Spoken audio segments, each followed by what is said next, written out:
Shade mo na. Kuling naman ng baby ko. Yan po. Sinishade niya po yung the same shape. Kuling. Assignment niya po yan, mga kaibigan. Mga kosa.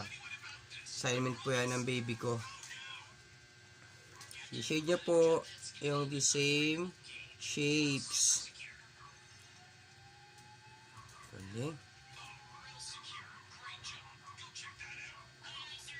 Talaga pag nag-aaral mabuti ang galing naman mag-aral. Galing ano ng star Sinadan mo yung star The next is ang galing.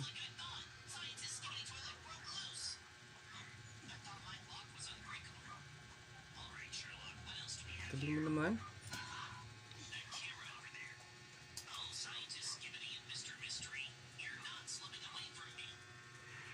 Galing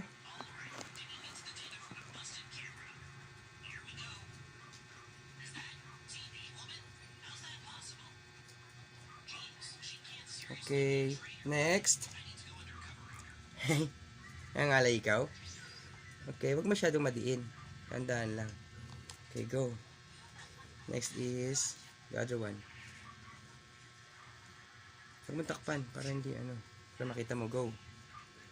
Ito. Yan, galing alam niya yung parehas Kinder po yan, mga kakosa. Ayan po. Nag-aaral po siyang mabuti.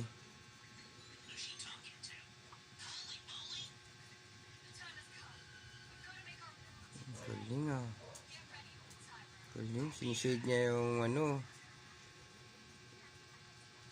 Magaling po sa shapes at saka sa colors.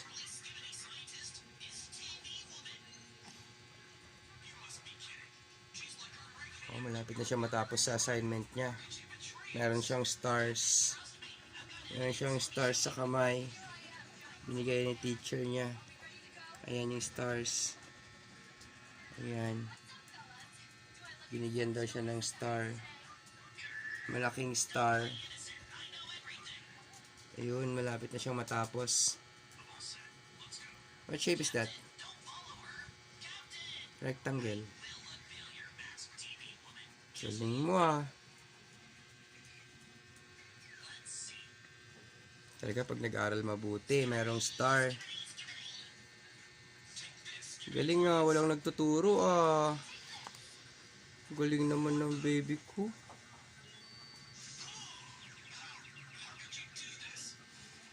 Lapit na siya matapos sa assignment niya. Very good. Konti na lang. Tatapos niya na yung assignment niya. Bukas, very good na naman siya kay teacher. Meron na naman siyang star. Ang galing. Yun pa. Sa gitna. Yun. Very good. Ang galing mo Opo. Galing Yellow. Baby. Galing mo